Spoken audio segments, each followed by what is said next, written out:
Wow. Good morning. Morning. Thanks for showing up. Yeah, it's always hard to get up early in the second day of D.I.C.E. Yeah, people come to D.I.C.E. It's a great networking event, right? So stay long, drink hard. I saw that we were scheduled for 10 a.m. I thought I did something wrong. No. I was very happy that because it's a morning, there'll be less people, Right. so it'll be very relaxed and Right. talk about anything.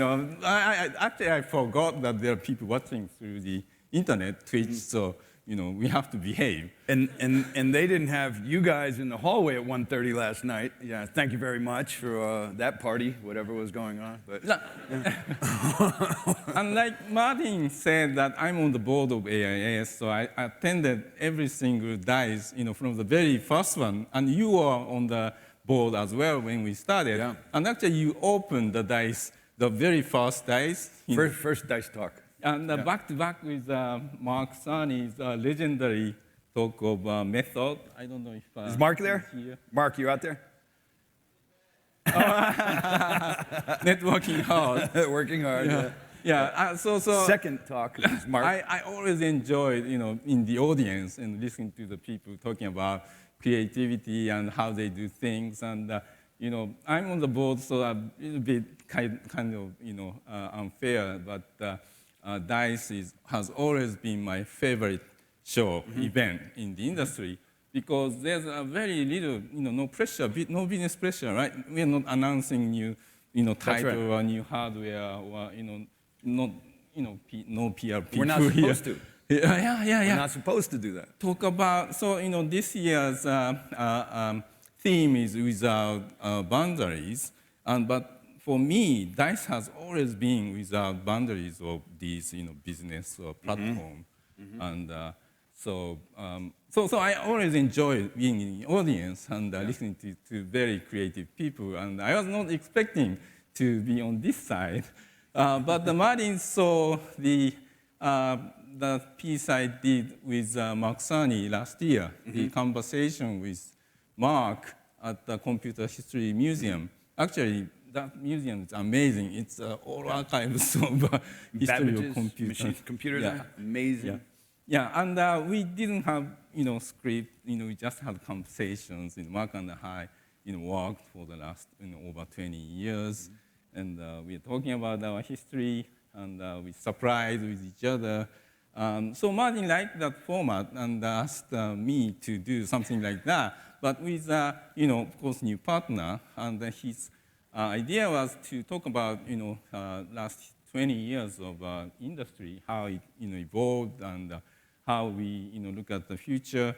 At the same time, he knows that I'm a big fan of indie games and how we see this boom of indie going.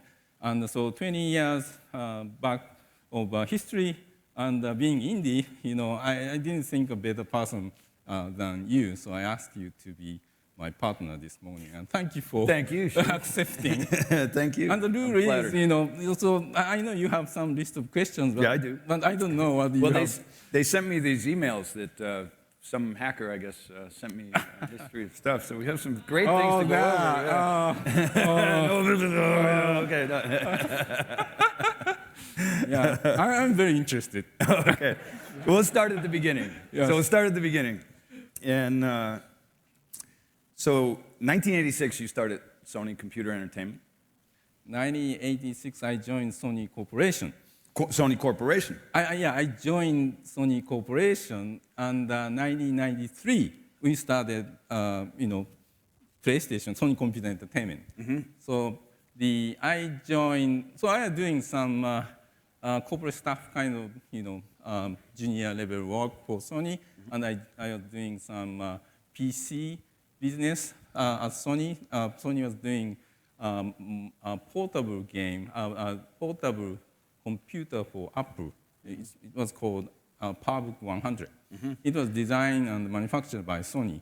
So I was in that team when I had the chance to interview Ken Kutaragi when Ken was working on the original PlayStation.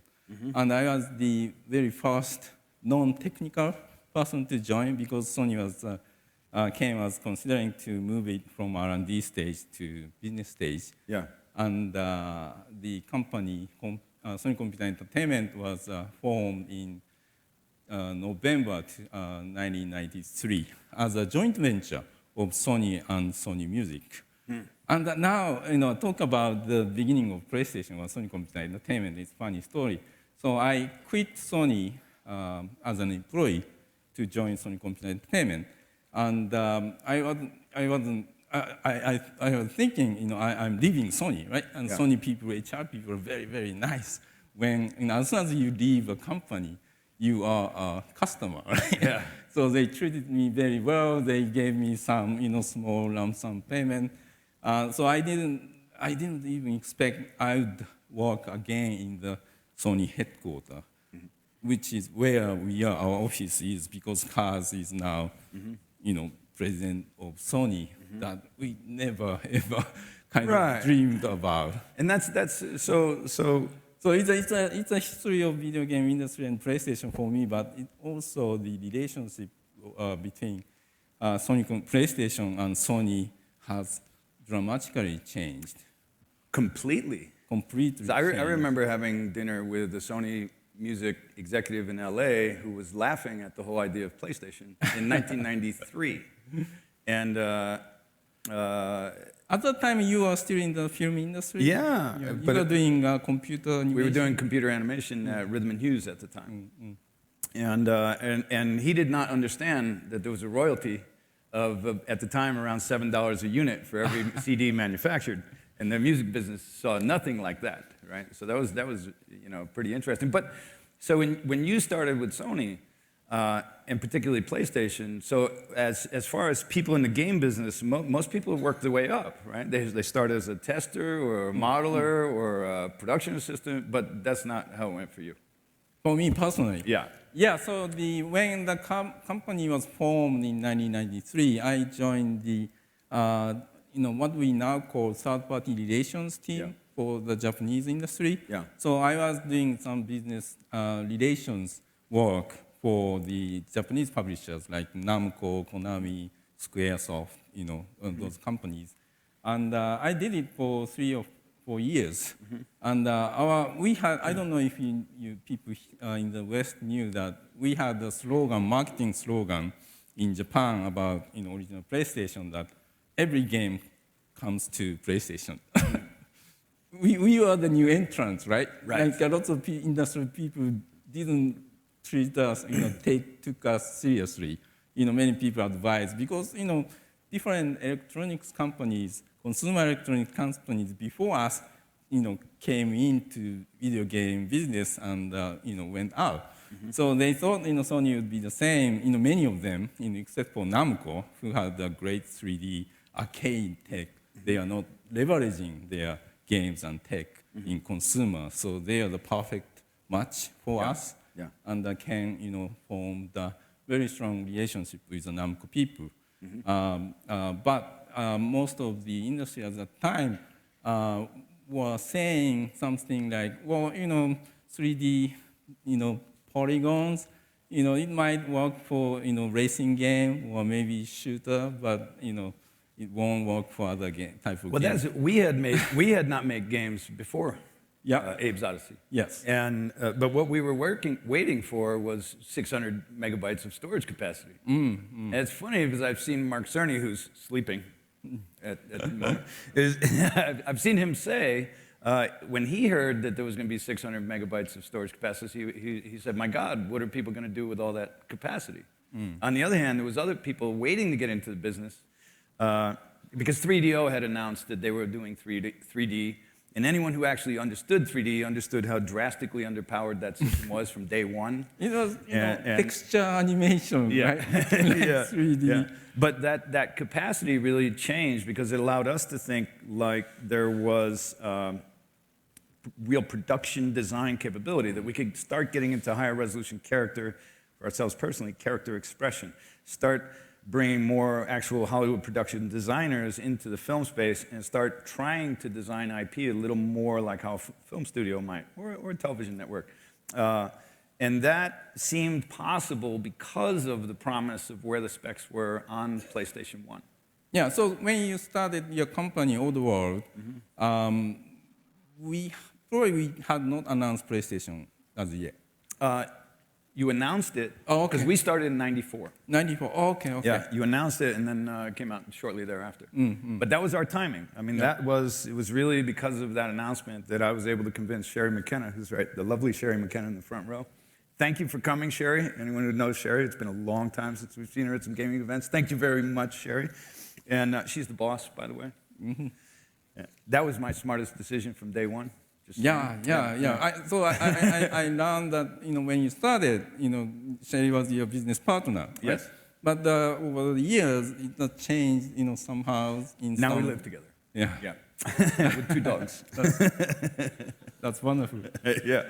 It was a challenge. If you've ever worked with your life partner, it's challenging, eh, Sher? Brought lots of challenges, and it's a wonderful thing.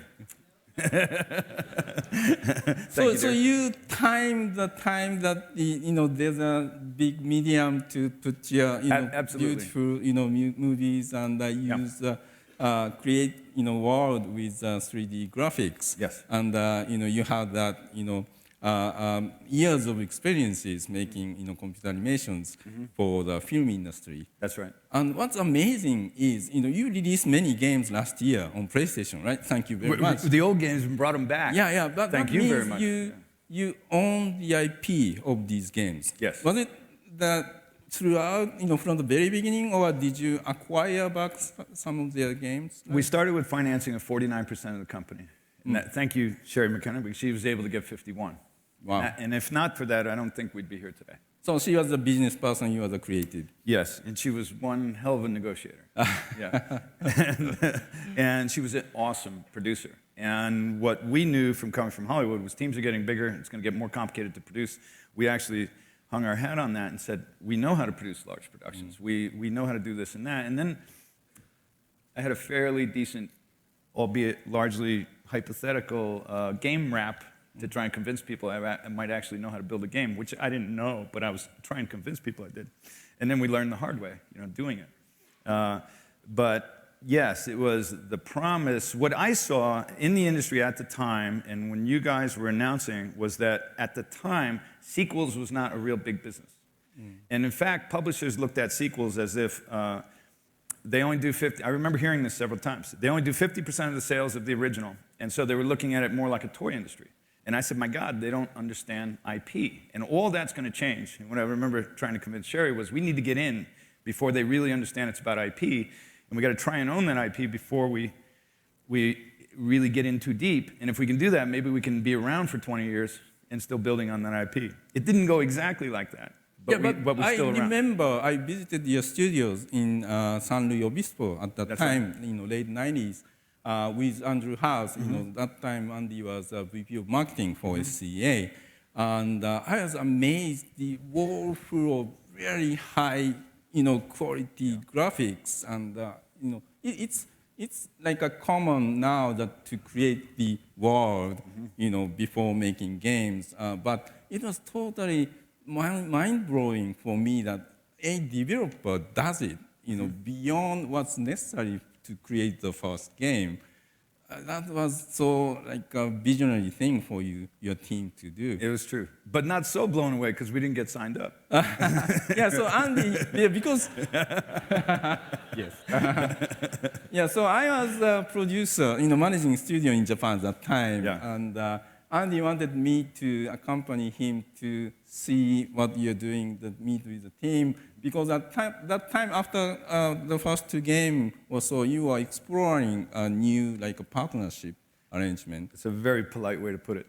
Yes. Yeah. So Andy, I remember strictly asked me on our way back how Oddworld, the world would attract Japanese audience, because at the time still Japanese market was doing well, and there's an interest to attract. And I said, I remember I felt that it's so great, inspiring art, but the something about those characters who have the organs of humans exposed. It wasn't trending at the moment? That was gross. Well, we were trying to cut. This is true. And, but what we were trying to do is we were trying to distinguish ourselves. I mean, we had no reputation, no history in the game business, and we were trying to create IP that would cut through. And at the time, it was all, super muscle bound. Like that trend of violence and muscle and intensity was coming up, and women, in games was coming up.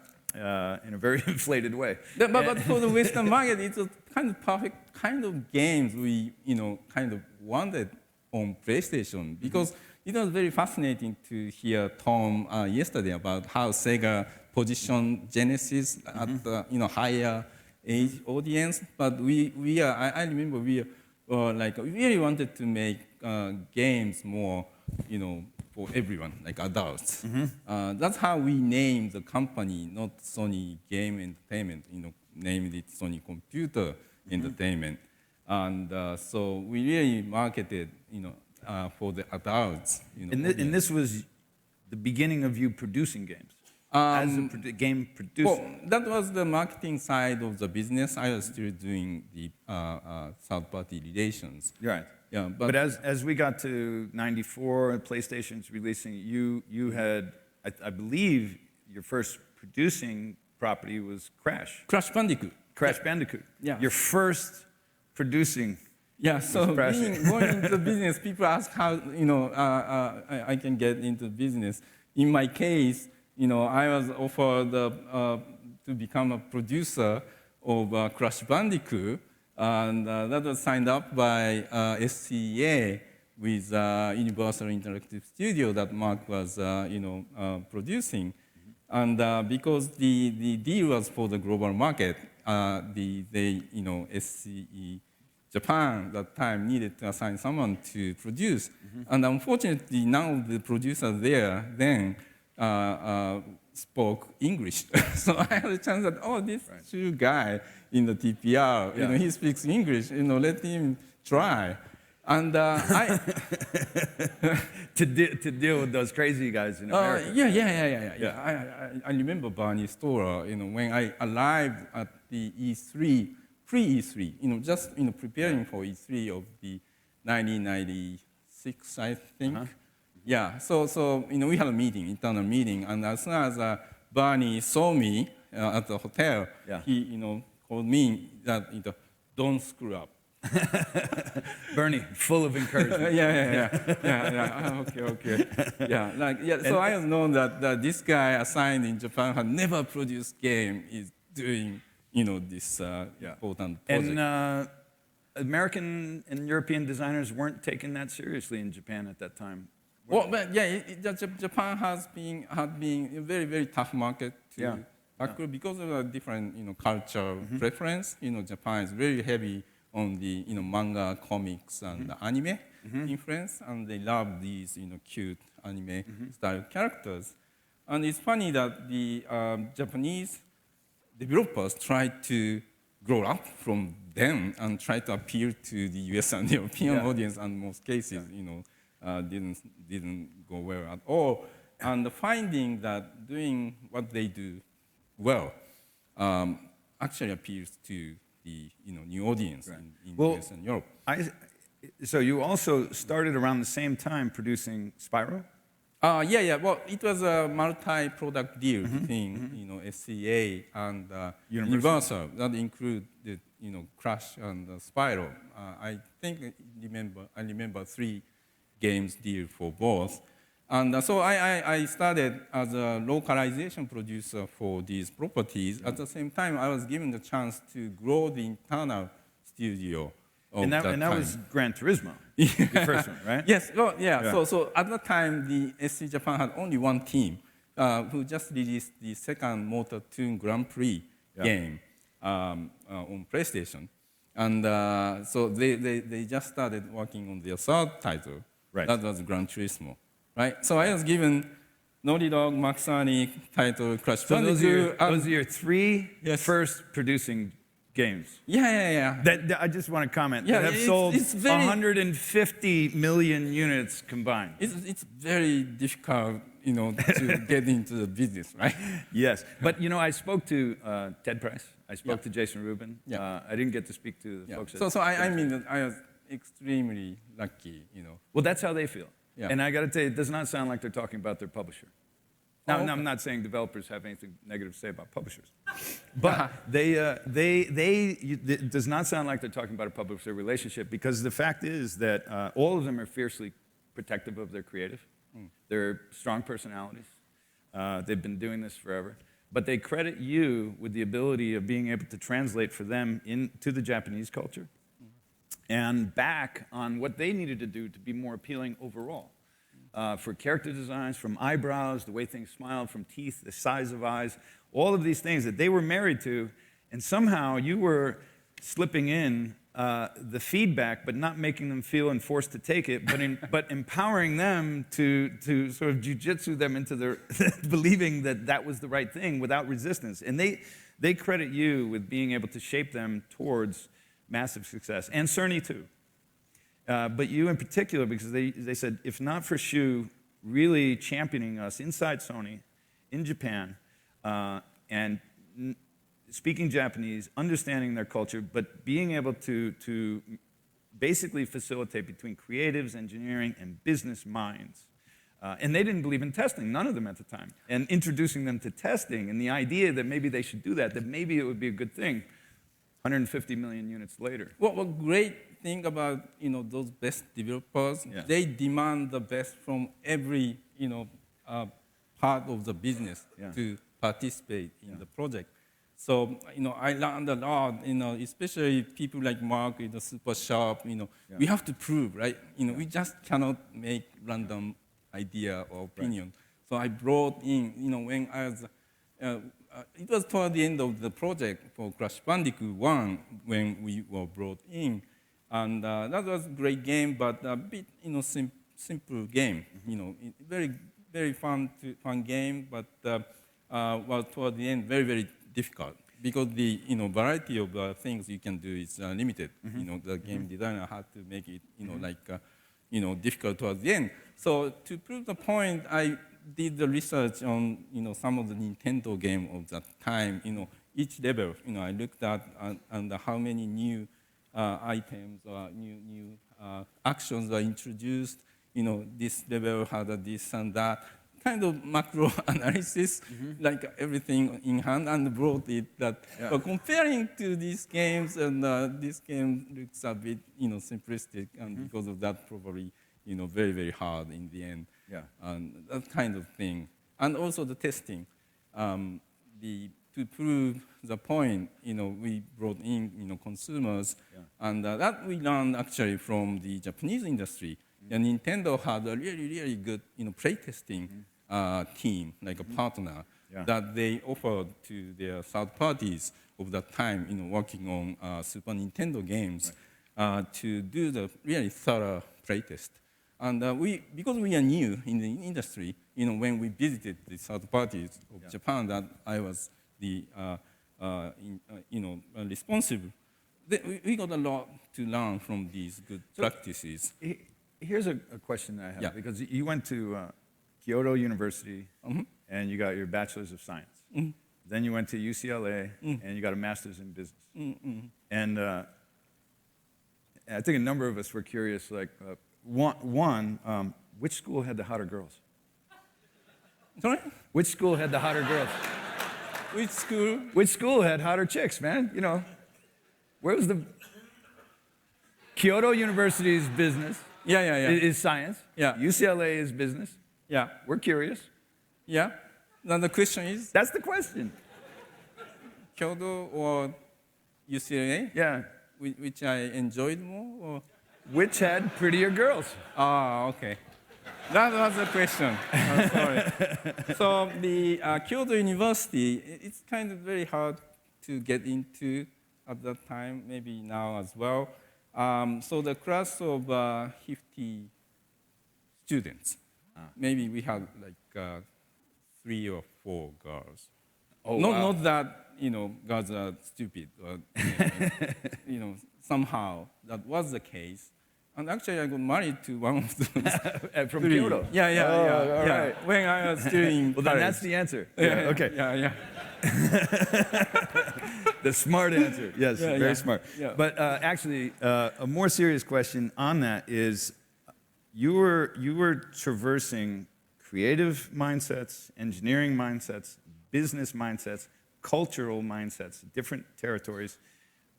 But those schools don't teach that. How did you learn this, Shu? How did you learn to manage in such a way that you were able to convince all these different mindsets to work together more synergistically, to be more successful together? Well, I would say I had the gamer mindset. And involved in the making of game was amazing Yeah. thing for me. Yeah. And it's funny. I talk about this thing when I joined Sony in 1986. 7 years before we started Yeah. PlayStation. Yeah. Somehow we thought in the future Sony will get into the video game business Yeah. because it's basically a computer. And I had that chance, and I was like employee 32, the very first non-tech guy to join the Ken's team. Wow. So I really wanted this to continue, right? The PlayStation, because this is dream job for me, and I had a chance to work on games. Met with Mark, Naughty Dog, Insomniac, Polyphony team, started to grow team. I just wanted to help great game to be made. That's all that I was doing that time. And I've heard you say something interesting around one of the things that Sony brought really, not the first, but the first successful, I'd say, was CD-ROM in the consoles. Sorry, before. Yeah, Yeah. so your question was how I was doing these things. Yeah. So being a producer means that not just talk about games or game design, right? We have to sometimes protect the project, right? Yes. Get the funding or, explain to the management other parts of the company. And so I kind of had to learn the languages that they speak so that, they feel like, well, Shu understands the business, he sounds like. Yeah. So probably it's okay, that's what I've been probably doing for the last 20 years. Right. That because it's hard, we are very blessed with business people like Andrew House or Sean Layden, who's been doing this for as long as I've been doing. So they understand the process and challenges of making games. But every other years, new people coming from other industries, especially marketers or sales people, they don't understand why games get delayed, right? Well, they like a film, is made on time, right? Yeah, it has to be. Yeah. So they well, why you cannot even finish your game, right? Yeah. So it's a challenge always, and I totally understand because they are just trying to do their job right?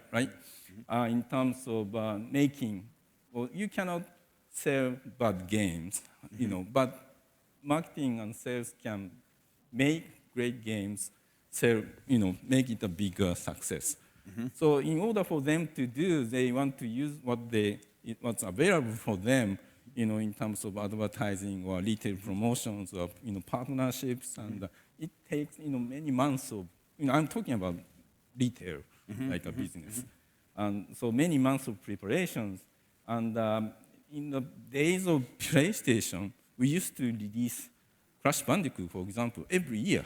Yes. Right toward the end of the year. So that's great, for the marketers because they know, that predictability on the cycle, that they can maintain the investment on the brand, and they can team up with retailers or potential partners to create long-term promotions. But nowadays games are getting bigger. It was annual cycle on PS1, became 2-year cycles, and now become like a 3-year cycle. Right. And the marketers are upset, why can't you release this game in next 3 year? Right. And so we explain, games are getting more bigger and more complex.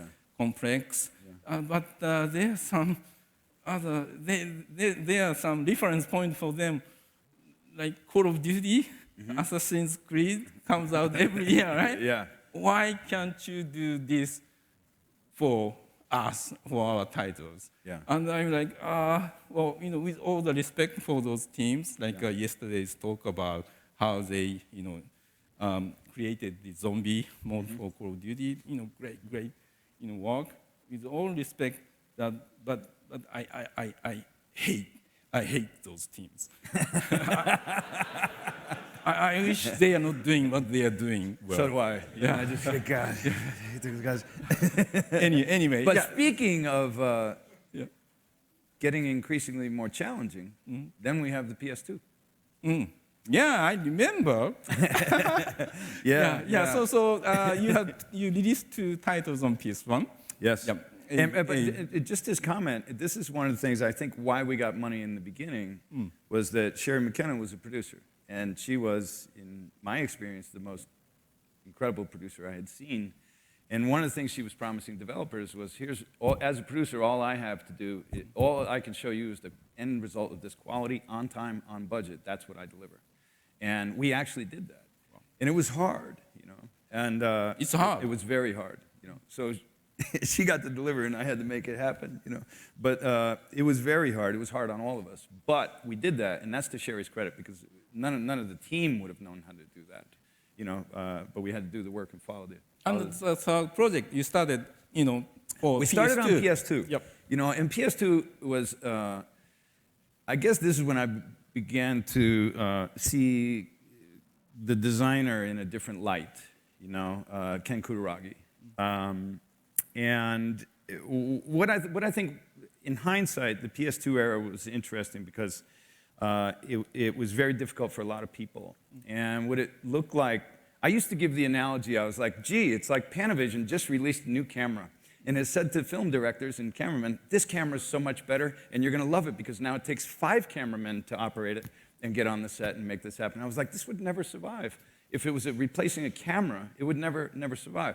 Now, clearly, the game industry is much more complex than a camera, from Panavision on a film set.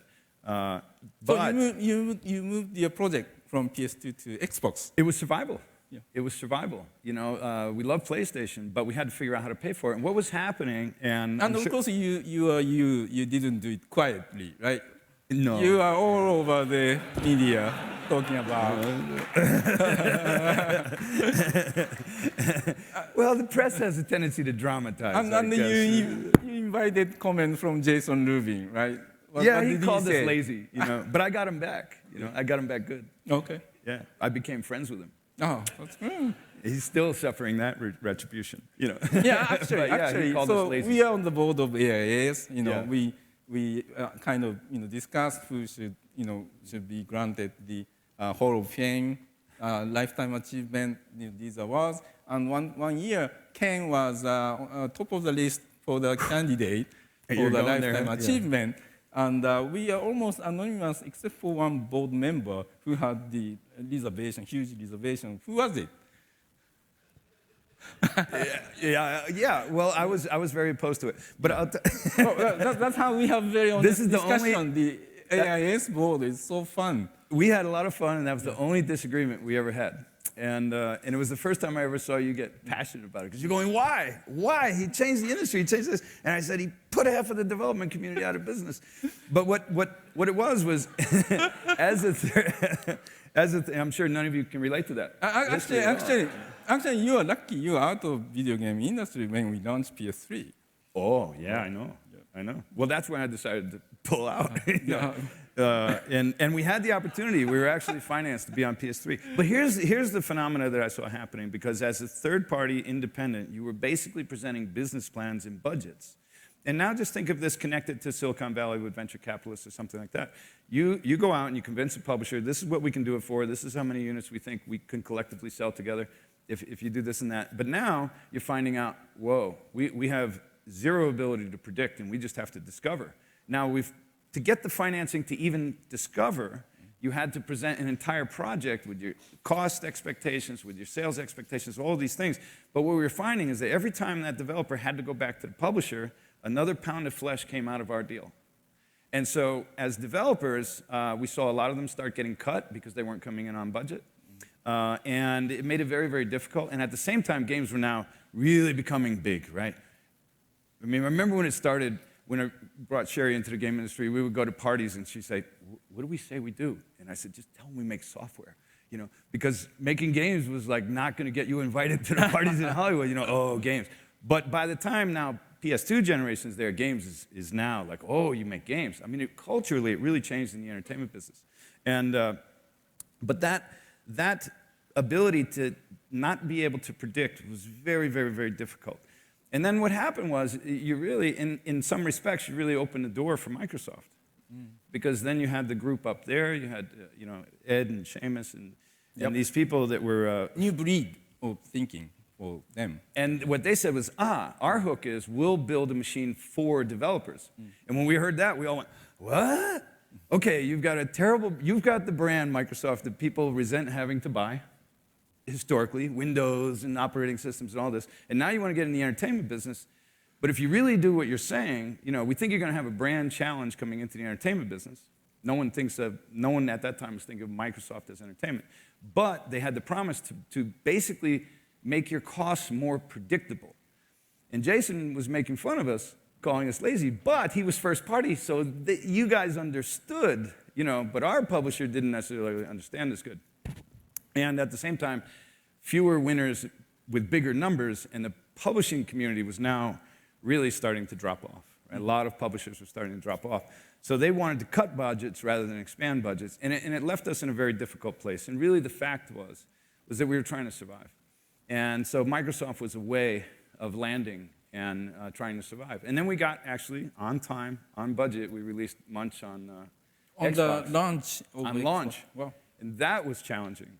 You know, and that's a whole nother talk. But, and you know, there's a whole history there. But the point being is that curve of unpredictability then carried over again. Now, PS2, huge success. It carried over again the same philosophy with no, I would call it learning, you know, from the relationships of people that have to build software, carried into the PS3. And when you talk to PS2 developers... Almost, it was the learning from, you know, making a bit, you know, picky, unique hardware that PS2 that, you know, eventually developers, you know, learned how to use. And it actually, you know, it reinforced Ken's vision of, you know, focus on make great, you know, great hardware innovation. Yeah. And in a sense, he had a confidence in these, like, engineers who, when they see like a high mountain, they just, you know, climb, right? Yeah. But that's not for everyone. Yeah. His confidence was those, you know, top teams, you know, who would overcome, and that didn't help the philosophy of design. That's true. PS3. Now, Kutaragi, I've heard you refer to Kutaragi as your mentor. Yeah. And so from outside, it looked like there was a really great relationship happening there. So what was it actually like on the inside? Well, yeah, so Ken well, actually, because I was not his engineering team, so I was a little bit, you know, off the side. Maybe he was much nicer to me than his engineering team. You know, I looked at, you know, the discussion. We had a brilliant engineers and Ken, and Ken like handpicked, you know, from Sony. And what they are telling me was every Monday he comes into the office with totally different idea. So when, you know, he was directing the team to this way, came back the next week and tell them, who said this, you know, for you to do this? So they already had to predict where he would eventually land. And it's a really hard. And I said, this in my talk with with Mark at the Computer History Museum, that one time when we are having dinner, still, small team at the time, Ken said that, I know, many of you, do not like me as a person, but you know that, you can do, great fun work under me. That's why you are with me, right? And I was like, yes, you are so right. Maybe there was a party when he retired. Well, he's much nicer person. He's much happier now. He miss us. He comes to without notice, just walking to our office and ask a couple of questions. And actually, Sony invites him to speak. It's great that a couple of months ago, they invited him to talk to group of engineers, that they had to change the venue because there are so many people signed up. People at Sony, clearly looking for some technical vision to be shared. And he had it. Yeah, and still he has always maybe 10 years ahead of his time. It's in the business that you cannot be too early or too late, right? You have to be so. We didn't understand what he was saying, and that became the PR message, and I wasn't understanding what our PR teams, our spokesperson of that time was saying. But in retrospect, after 10 years, what he was saying actually makes sense. That happens. So, but yeah, he's big into the cloud, computing. He has his small venture, and he was talking about all these changes, and these changes kind of allow a company who is underdog can still become relevant, like a leapfrog. And that was his early point. through PlayStation, there seemed to be no desire for anything old. Everything was about showing. This is a trend in consoles in general, showing the new chips, showing the new capacities, showing the new ray tracing, whatever it was, right, the physics. It was always pushing that. And but as you got into PS3 and you started creating PSN, one of the most unexpected things that we never saw coming because of that trend was you started actually supporting old titles, PS1 titles, on PS3 through PSN. Yep, and digital distribution. Digital distribution. Yes. But as a culture, it did not seem to want any old content at all associated with the content. So it seemed like a seismic shift. Well, occurring. yeah. So my view of my personal view of how we moved on and the industry moved on in terms of I always thought that we had great hardware team, like Ken's vision, and we are blessed with great game developers. But there's something in the middle, two things. So this is hardware, and this is contents, games, and here's system software and network services. And these two becomes more and more important from the providing consumers great experiences.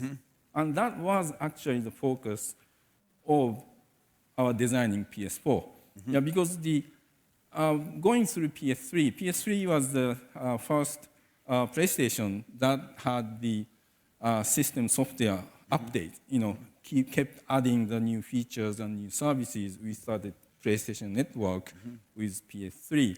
So, in my mind, we had a great, hardware team. We had, global network of great game teams, but we are very behind in the system software engineering and network services that we really want to, step up. Yeah. And we're still, doing. Well, this is for people like ourselves. This is what it did, and this is what it meant. So when we shut down a studio in 2005, we held on to the rights to all the properties in the games, because we had this faith that digital distribution was coming. I never thought consoles would lead the way. Well, actually, Steam was, really leading the way. Yeah. And Steam and iTunes. And iTunes. Yeah. Yes. And that was a big game changer. And iPhone in particular as well. Free dev kit to anyone who wanted it. Download, just download, yes. And a way to post your own content to sell it directly to the audience. Whoa. A way to actually see the financials. Whoa, without doing a $500,000 audit.